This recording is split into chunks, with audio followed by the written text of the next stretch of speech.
오늘 읽은 이 말씀에 보면 사실 오늘날처럼 기다리지 못하는 세대는 아마 역사 속에 없지 않나라는 생각이 문득 듭니다. 우리는 태어나면서부터 짧은 영상 광고에 길들여져 왔습니다. 또 요즘은 SNS를 통해 직접 얼굴을 보지 않고서도 자신의 생각을 거침없이 쏟아낼 수 있는 그런 환경을 속에 살아가고 있습니다. 심지어 지구 반대편에서 일어나는 그런 소식들을 실시간으로 알 수 있는 이런 시대를 살아가다 보니 기다리는 것이 몹시 힘들어지지 않나요? 손편지를 설렘으로 기다리는 것은 이제는 완전히 옛말이 되어버렸습니다. 근데 오늘 우리가 읽은 이 본문의 내용은 모두가 기다림에 대한 이야기입니다. 현대인은 기다림을 비효율적으로 여기는 경향이 있지만 성경의 기다림 속에 담긴 이 정신은 우리의 신앙과 또한 준비의 중요성을 강조하고 있습니다. 근데 여러분 오늘 이 본문을 읽으면서 여러분 마음에 혹시 불편함은 없으셨나요? 마치 주인을 올 때까지 자지도 못하고 등불을 켜고 서서 기다리는 그 종의 모습, 그리고 주인이 나타나는, 언제 올지도 알려주지 않고 나타나는 이런 모습이 마치 권위적인 주인과 종의 복종에 대한 우리 시대에 맞지 않는 이야기로 들리지 않으십니까? 아마도 현대를 살아가는 우리 눈에 그렇게 비칠지도 모르겠습니다. 현대 사회에서는 권위는 종종 억압적이고 일방적인 것으로 여겨지지만 성경에서 주님과 우리와의 관계 속에 이 권위는 사랑과 신뢰를 바탕으로 한 관계이기 때문입니다. 주님의 권위는 억압적인 권위가 아니라 우리 삶을 풍성하게 하고 보호하려는 사랑의 권위이지 않나요? 예수님은 주인으로서 종을 학대하거나 이용하기 위해서 이야기를 하시는 게 아닙니다. 오히려 예수님은 우리를 위해 자신의 생명을 십자가에 내어주신 희생적인 주인이라고 성경은 말씀하고 있습니다. 따라서 오늘 우리가 섬기는 것은 두려움에서 주님을 섬기는 것이 아니라 그분의 사랑에 대한 기쁨과 응답으로 마땅히 주인을 섬기며 기다려야 하지 않을까요? 오늘 우리가 읽은 본문의 말씀에 이 청지기, 즉 종의 삶을 살아가는 우리의 진정한 주인이 누구인가 이야기를 하고 있습니다. 우리가 우리의 삶의 주인이 아니라 우리 삶의 진정한 주인이 계시다라는 이 말씀을 지금 예수님은 우리의 영혼을 향해 말씀하고 있는 것입니다.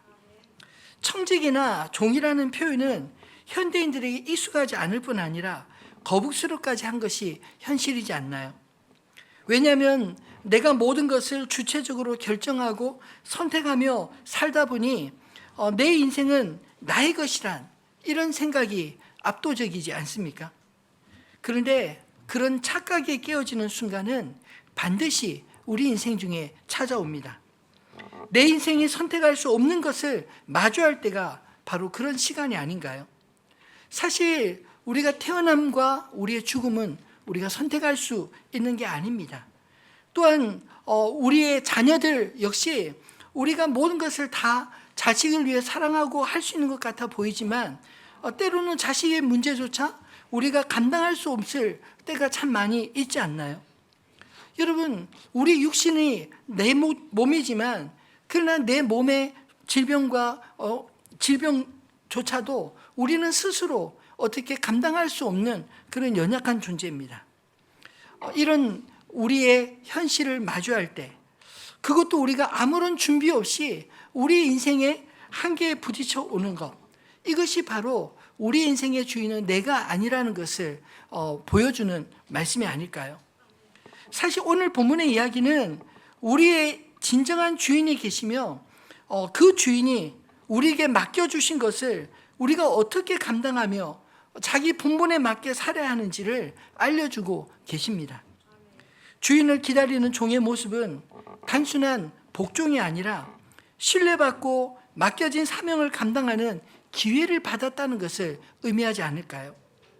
예수님은 우리가 그분의 청지기로서 하나님 나라를 이루는 중요한 사역에 동참하도록 부르고 계십니다.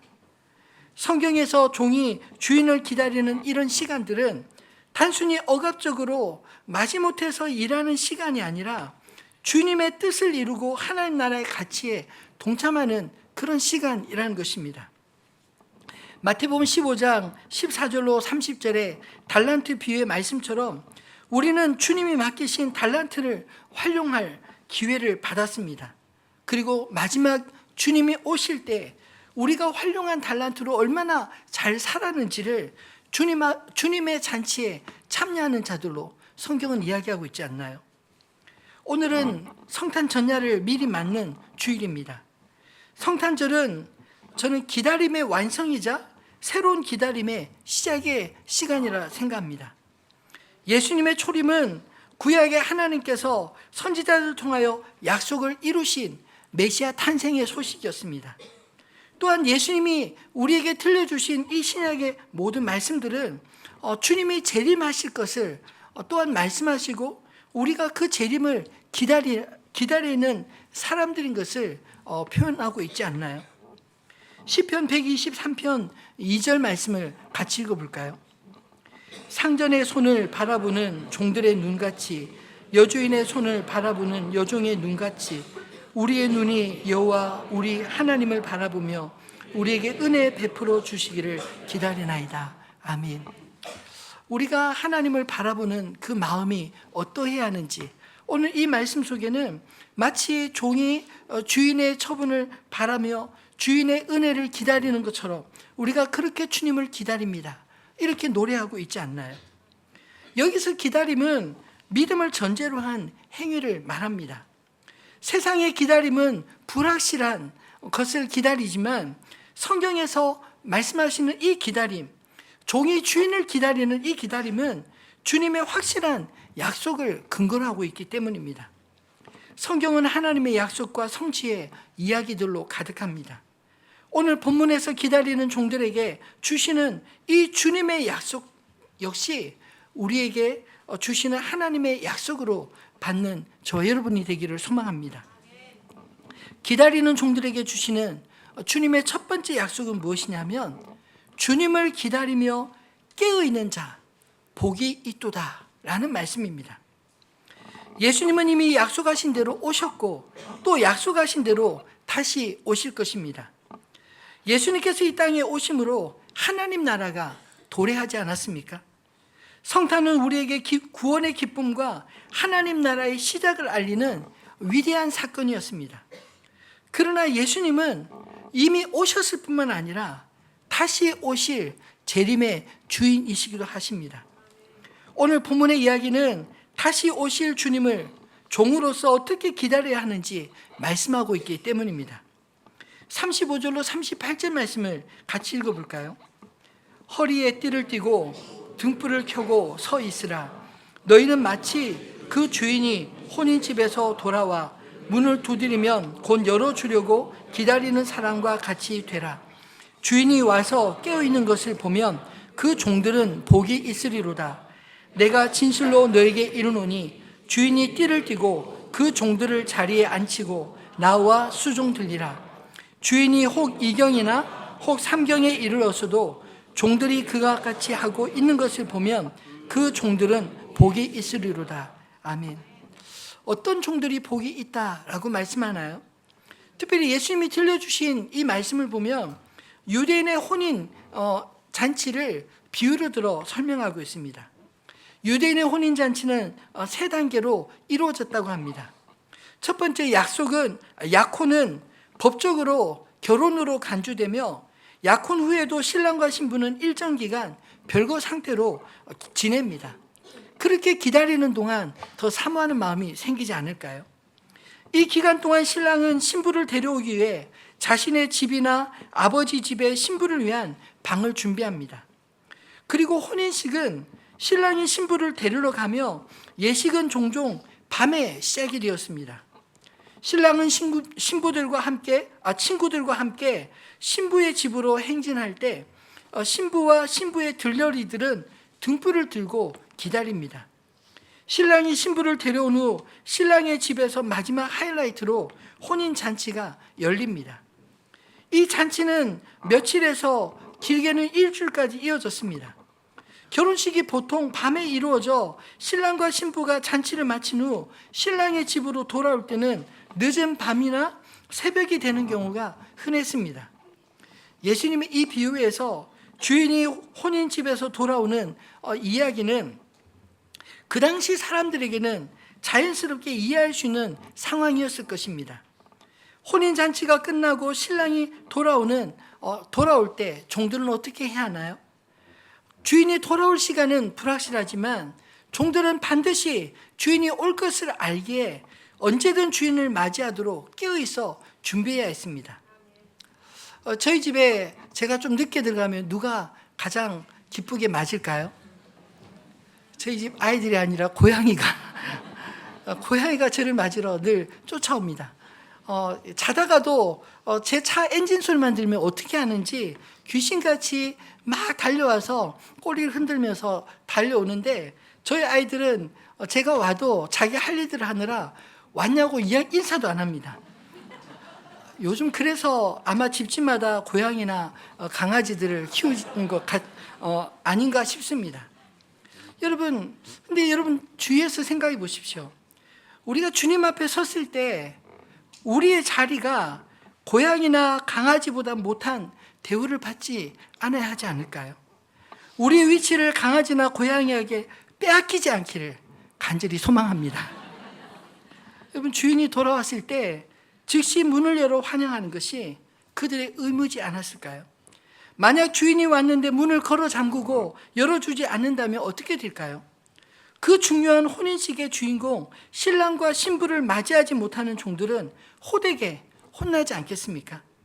반대로 주인이 혼인잔치에서 돌아올 때 깨어 기다리던 종들은 주인의 칭찬과 축제의 기쁨에 함께 동참하지 않을까요?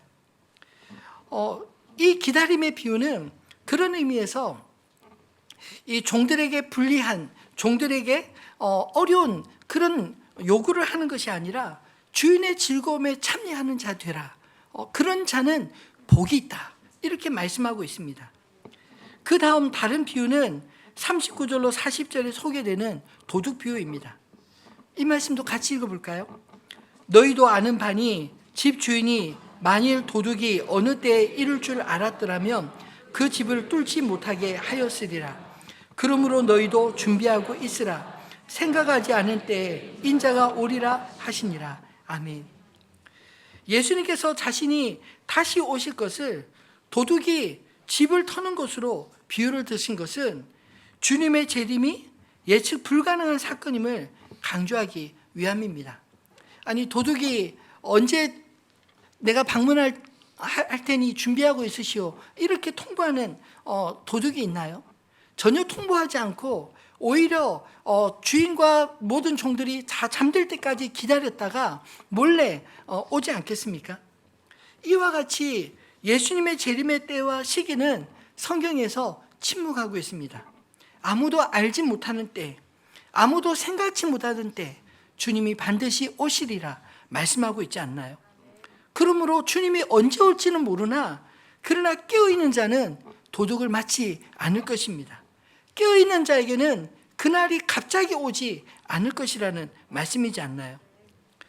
그렇다면 밤을 입고 살아가는 현대인들은 과연 주님을 맞을 준비를 잘하고 있는 것일까요?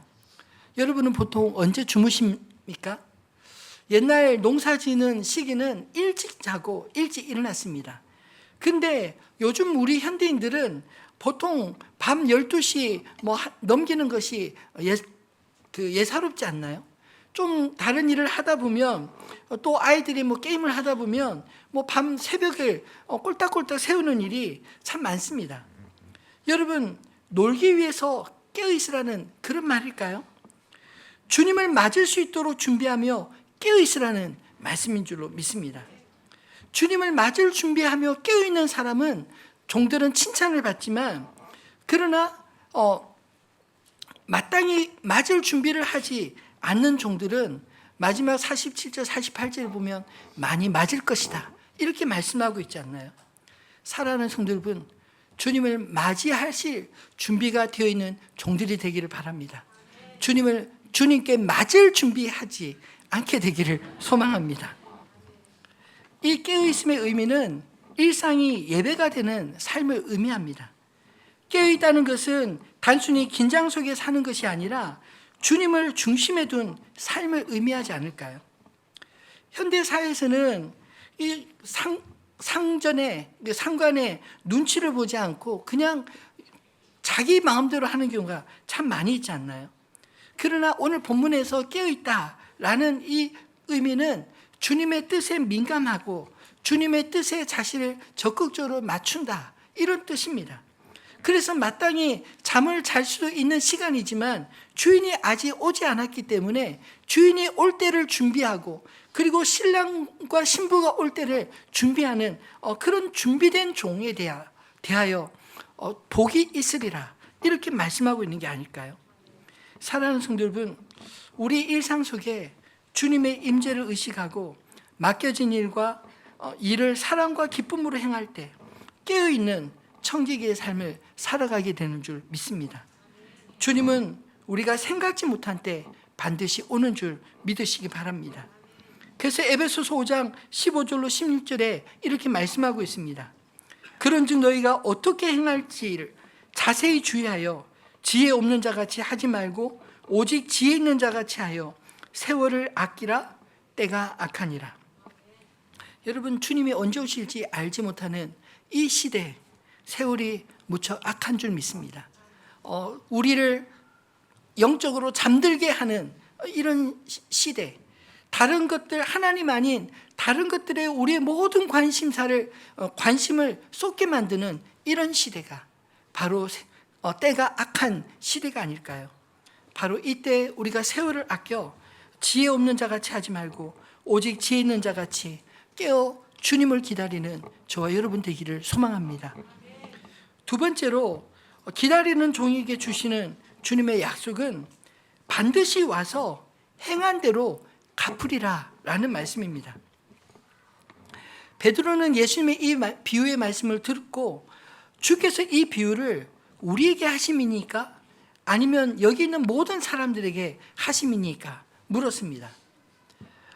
근데 주님이 하신 이 비유는 사실 제자들만 아니라 모든 이에게, 주님의 지으심을 받은 모든 이에게 주시는 비유인 줄 믿습니다. 예수님은 이미 이 땅에 오셨고 우리에게 하나님의 뜻을 따라 섬기며 살아가도록 우리에게 모든 것을 맡기셨기 때문입니다. 오늘 특별히 성탄절을 앞두고 주시는 이 말씀이 우리에게 참 의미 있는 메시지로 들리지 않으시나요? 성탄절은 단순히 축제하고 즐기며 선물 주고받는 그런 시간이 아니라 구약에서 오시리라는 메시아를 기다렸던 사람들이 주님을 맞이할 수 있었던 것처럼 오늘도 주님께서 말씀하신 그대로 다시 오실 주님을 우리가 기다리는 믿음으로 어떻게 살아야 하는가, 이것을 돌아봐야 하지 않을까요? 이 땅의 모든 사람들은 하나님 앞에 청직입니다. 여기서 청직이, 종이라는 말은 주인의 재산과 가정을 관리하며 주인이 부재 중일 때 그 모든 것들을 돌보는 책임을 맡은 종 중에 종, 그러니까 종보다 그 주인이 맡긴 종들을 다 돌보는 그런 종을 의미합니다. 성경 속의 청지기의 대표적인 샘플은 누구일까요? 요셉입니다. 요셉은 형들에 의해 애굽의 종으로 어린 시절 팔려갔습니다. 그의 첫 번째 주인 보디발이 이 어린 요셉이 얼마나 지혜롭고 그리고 하는 모든 일마다 그가 말하는 대로 하나님이 함께 하시고 도우시는지를 보았으므로 그가 어리지만 그 집안의 모든 대소사를 그 요셉에게 다 맡겼습니다. 이 요셉을 자기 집안의 총무로 맡긴 이후에 요셉이 하는 모든 일 때문에 누가 복을 받았을까요? 요셉이 아니라 보디발이 복을 받았습니다. 이 요셉과 같은 종, 즉 종은 종이지만 다른 종들을 다스려 집안의 재산과 대소사를 다 챙기게 한 그런 종이 바로 청지기이고, 그리고 오늘 성경에서 말하는 종에 대한 비유가 다 바로 그와 같은 종에게 주시는 말씀인 줄로 믿습니다. 청지기는 억압이 아니라 자유롭게 일하는 종입니다. 자기 자신 위에 다만 주인이 있어 주인이 맡겨준 일에 대해 책임을 지고 일정한 자유를 가진 그런 종입니다. 주님 앞에 오늘 본문에 보면 두 종류의 청지기로 나뉘지 않나요? 지혜 있고 진실한 청지기가 있고, 또 불순종하는 불충한 그런 청지기가 있습니다. 지혜 있고 진실한 청지기를 주님은 찾으시고 그를 만나면 주인의 모든 것을 다 맡기겠다, 이렇게 말씀하지 않나요? 그럼 그에 반해 불충한 청지기에 대한 경고의 말씀까지 오늘 성경은 이야기하고 있습니다. 그렇다면 지혜 있고 진실한 청지기는 누구일까요? 42절로 44절 말씀을 같이 읽어보겠습니다. 주께서 이르시되 지혜 있고 진실한 청지기가 되어 주인에게 그 집 종들을 맡아 때를 따라 양식을 나눠줄 자가 누구냐? 주인이 이를 때 그 종이 그렇게 하는 것을 보면 그 종은 복이 있으리로다.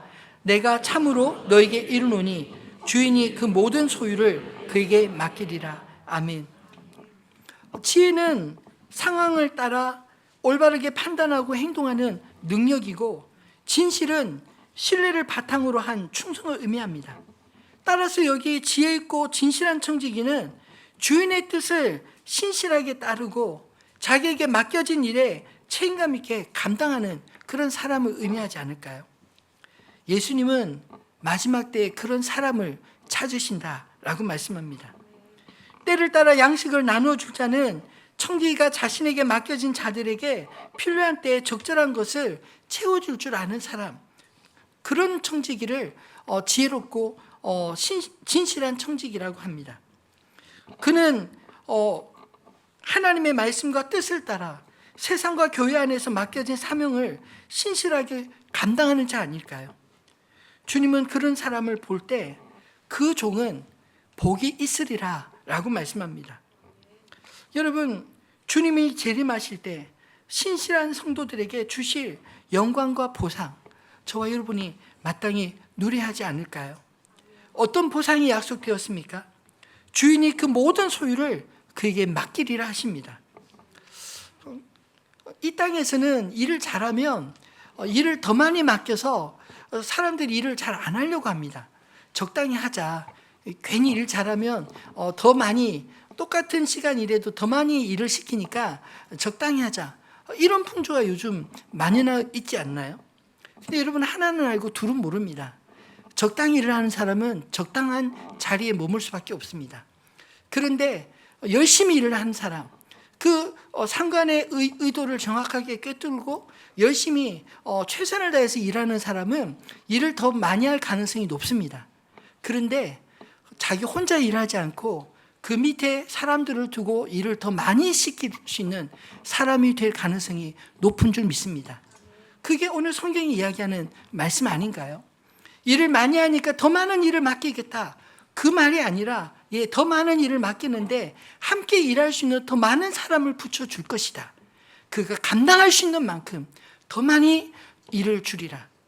사랑하는 성도 여러분, 그런 진실하고 신실한 종들이 다 되시기를 소망합니다. 하나님 나라에서도 그것을 소망해야 되지만 우리가 이 땅에서도 하나님의 청지기로서, 하나님의 사람으로서 그렇게 마땅히 살아야 하지 않을까요? 그렇게 준비되어 있는 사람에게 하나님이 이 땅에서와 그 나라에서 반드시 갚아주실 줄 믿습니다. 그러면 불충한 청지기는 어떤 자일까요? 45절로 48절 말씀을 같이 읽어볼까요? 만일 그 종이 마음에 생각하기를 주인이 더디 오리라 하여 남녀 종들을 때리며 먹고 마시고 취하게 되면 생각하지 않은 날, 알지 못하는 시각에 그 종의 주인이 이르러 엄히 때리고 신실하지 아니한 자의 받는 벌에 처하리니 주인의 뜻을 알고도 준비하지 아니하고 그 뜻대로 행하지 아니하는 종은 많이 맞을 것이요 알지 못하고 맞을 일을 행한 종은 적게 맞으리라. 물은 많이 받은 자에게는 많이 요구할 것이요 많이 맡은 자에게는 많이 달라 할 것이니라. 아멘. 이 불충한 청지기의 문제는 무엇인가요? 종이 주인이 이제 멀리 떠나 있거나 혹은 아직 돌아오지 않았는데 언제 돌아올지 알지 못하니까 마치 자기가 주인이냐, 남녀 종들을 때리고 먹고 마시며 취하게 되어 주인을 기다리지 않았다가 맞이하게 되는 그런 경우를 말하고 있지 않나요? 여러분, 사실 우리 인생이 이와 같지 않습니까? 우리 인생에 주인이 있다는 거 우리 그리스도인들은 다 압니다. 그런데 주님이 언제 오시리라는 건 알지만 빨리 오시지 않을 것 같으니까 내 마음대로 살지 않나요? 주인이 반드시 오신다는 약속은 받았지만 당장 오실 것 같지 않으니까 우리의 마음의 긴장감이 점점 사라지는 건 아닐까요? 그러다 보면 나도 모르게 내 인생의 주인이 나인 양 착각하며 나에게 맡겨진 사람들과 일들을 내 마음대로 행하고 횡포를 부릴 때가 있지 않습니까? 이런 사람의 마음의 동기를 예수님은 이렇게 지적하셨습니다. 그 종이 마음에 생각하기를 주인이 더디 오리라 하여. 그는 주인이 아직 올 때가 안 되었다고 자기 마음대로 생각하고 스스로 주인 행세를 한 적 아닌가요? 이런 사람의 특징은 평상시에는 일을 안 하다가 주인이 볼 때만 일하는 척하는 사람들이 아닐까요? 그래서 예수님은 그런 종을, 눈가림만 하는 종을 걸러내기 위해서 오시는 시간을 알려주지 않았습니다. 그러나 지혜롭고 진실한 청지기, 주인이 볼 때나 보지 않을 때나 자기에게 맡겨진 일을 나는 종이라는 그 생각 가지고 주인 앞에 충성되게 일하는 종은 어느 때 주인이 오더라도 그는 준비되어 있는 상태로 주인을 맞지 않을까요? 그러나 악하고 게으른 청지기는 자신의 본분을 망각하고 자신의 권리만 챙기다가 결국 주인 앞에 준비되지 않은 채로 맞이하여 책망받지 않겠습니까? 사랑하는 성도 여러분, 주인 되신 예수 그리스도 반드시 오심을 믿으시기 바랍니다. 와서 그 종들이 행한 대로 반드시 갚으실 것입니다. 오늘 본문 43절에도 주인이 이를 때라고 말씀하시고 46절에도 생각하지 않은 날, 알지 못하는 시각에 그 종의 주인이 이르러 라고 말씀합니다. 2000년 전 예수님은 이 땅에 오시리라 약속한 그대로 어린 아기로 탄생하셨습니다. 구약에 오시리라 약속되신 그 예언의 말씀, 우리 이사야서 9장 6절 말씀을 같이 읽어볼까요? 이는 한 아기가 우리에게 낳았고 한 아들을 우리에게 주신 바 되었는데 그의 어깨에는 정사를 메었고 그의 이름은 기묘자라 모사라 전능하신 하나님이라 영존하시는 아버지라 평강의 왕이라 할 것입니다. 아멘. 예수님은 우리와 같이 어린 아기로 육신을 입고 탄생하실 것이다. 그러나 그의 본질은 하나님이시다. 이렇게 말씀하지 않나요?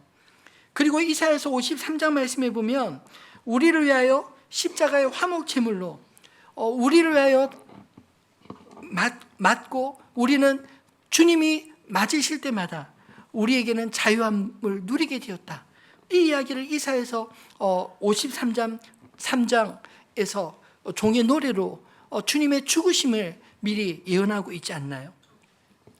여러분, 그러나 재림하실 주님은 초림하셨던 것처럼 우리의 죄를 대속하시는 주님으로 오시는 것이 아니라 진실한 종과 악한 종을 마치 알곡과 쭉정이 나누듯 심판하실 왕으로 오심을 기억하시기 바랍니다. 달란트 비유와 같이 종들에게 맡겨주신 것을 찾으러 오시겠다라고 말씀합니다. 진정한 주인의 권리를 찾으시겠다는 것입니다. 그때 착하고 충성된 종은 상을 받을 것이요 악하고 게으른 종은 책망을 받을 것이다 말씀하지 않나요? 여러분은 주님이 다시 오실 것을 사모하며 기다리는 자이신가요? 아니면 주인이 더디 오리라 생각하고 자신이 해야 할 일 미루고 세상에 빠져 취해 살아가고 있지는 않으시나요? 예수님은 반드시 오십니다. 오셔서 그 종들이 행한 대로 갚으신다 엄히 경고하고 있습니다. 요한계시록 22장 12절 말씀도 같이 읽어볼까요? 보라, 내가 속히 오리니 내가 줄 상이 내게 있어 각 사람에게 그가 행한 대로 갚아주리라. 아멘. 여러분, 주님이 오실 때 착하고 충성된 종이라 인정받는 저 여러분 되기를 소망합니다. 일을 많이 맡느냐 적게 맡느냐 이게 중요하지 않습니다. 맡겨진 일에 얼마나 잘 감당하느냐 이게 더 중요하다는 말씀입니다. 나에게 이미 주신 것, 나에게 이미 맡겨진 일은 감당도 못하면서 남의 일을 욕심내는 종들은 주님께 책만 받지 않겠습니까? 종은 주인의 뜻을 살펴 맡겨진 일에 최선을 다해 감당할 때 주인이 더 많은 일을 맡기신다 약속하고 있습니다. 그것은 일을 더하는 괴로움이 아니라 주인의 인정을 받아 더 높은 자리에서 더 많은 종들을 데리고 일할 수 있도록 중요한 일을 맡게 될 것이다, 이런 뜻 아닐까요? 바라기는 주님 앞에 우리 모두가 충성된 종으로 주인의 인정을 받고 더 많은 일을 감당할 수 있는 지혜롭고 진실한 청지기들이 다 되시기를 소망합니다. 말씀을 맺겠습니다. 다시 오실 주님을 맞을 준비하며 사는 저 여러분 되기를 소망합니다.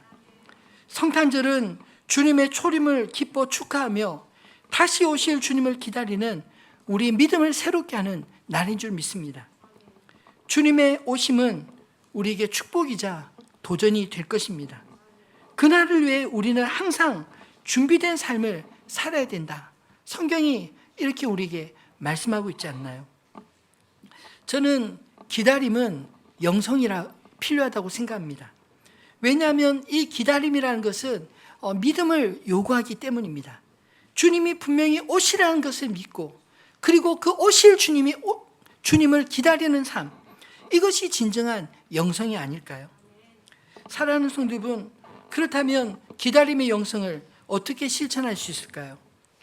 말씀과 기도로 준비하며 주님의 뜻에 순종하며 사시기를 바랍니다. 그것은 날마다 주님의 뜻을 구하고 매일의 삶을 말씀으로 점검할 때 가능하지 않을까요? 또한 맡겨진 자리에서 충성하며 하나님 나라를 세우며 사시기를 바랍니다. 그것이 가정이 되었든 직장이 되었든 교회가 되었든 하나님이 나에게 맡겨주신 이것 잘 감당할 때 하나님께서 착하고 충성된 종이라 칭찬하시고 또 그 일을 그것보다 더 많은 일을 감당할 수 있는 능력과 힘을 주실 줄 믿습니다. 지금 내가 맡은 자리가 바로 주님이 나에게 맡겨진 사명의 자리입니다. 많이 맡는 것이 좋은 것이 아니라 맡겨진 일 잘 감당하는 것이 더 좋은 일입니다. 많이 맡은 자에게는 많이 찾으시겠다 말씀하지 않으시나요? 감당할 만큼 주님이 우리에게 맡겨주심을 믿고 지혜롭게 진실한 청지기로 사시기를 바랍니다. 또한 이웃을 사랑하고 복음을 전하며 주님이 다시 오실 것을 기다리는 삶, 이것이 기다림의 영성이 아닐까요? 예수님의 세 계명 서로 사랑함으로 자기를 위해서가 아니라 내 인생의 진정한 주인을 위해서 살아가는 삶, 그리고 주인을 사랑함같이 맡겨진 영혼들을 사랑하는 삶이 바로 주님을 기다리는 삶이 아닐까요? 주님을 사랑하듯 이웃을 사랑하며 복음 전하는 것이 주님을 기다리는 기다림의 영성을 실천하는 자일 줄 믿습니다. 주님이 다시 오신다, 이 사실을 아는 자들이 복이 있습니다. 주님을 맞을 준비가 잘 된 사람은 주님이 언제 오시든 그것이 기쁨의 날이고 그리고 그 날을 사모하며 기다리지 않나요? 오히려 이렇게 물을 것입니다. 주님 언제 오시나요? 주님 빨리 오시기를 소망합니다. 마라나타, 이 믿음의 고백이 저와 여러분의 있기를 소원합니다. 이것이 바로 기다림의 영성이 아닐까요? 시편 130편 5절로 6절 말씀을 마지막으로 같이 읽어보겠습니다. 나 곧 내 영혼은 여호와를 기다리며 나는 주의 말씀을 바라는도다. 파수꾼이 아침을 기다림보다 내 영혼이 주를 더 기다리나니 참으로 파수꾼이 아침을 기다림보다 더하도다. 아멘. 밤새도록 보초를 쓰는 파수꾼이 아침을 얼마나 기다릴까요? 자기와 교대할 사람을 얼마나 기다리겠습니까? 그런데 하나님을 기다리는 사람, 그 사람은 이 파수꾼이 아침을 기다림보다 오히려 더 주님을 기다리는 자일 줄 믿습니다. 여러분, 주님을 맞이할 준비를 매일같이 하시기를 바랍니다. 주님을 맞을 준비를 미루는 사람은 주님이 더디 오리라 스스로 생각하며 자기에게 맡겨진 사명을 망가하고 있다 생각지 못한 때 주님을 맞지 않겠습니까? 그러다 맞는 수가 있습니다. 그에게는 그날이 몹시 부끄럽고 혼나는 날이 될 것입니다. 그에게 다시 기회가 주어지면 좋겠지만 성경은 지금이 바로 기회의 시간이요, 주님이 재림하시고 나면 더 이상 기회가 주어지지 않을 것이다, 엄격하게 경고하고 있습니다. 그러므로 예수님의 성탄을 들떠 먹고 마시는 날로 보낼 것이 아니라 초림의 주님이 구약의 약속대로 오셨듯이 재림의 주님도 주님이 약속하신 그대로 다시 오심을 믿고 자기에게 맡겨진 사명 잘 감당하다 주님을 맞이하는 저와 여러분 되시기를 우리 주님의 이름으로 축원합니다.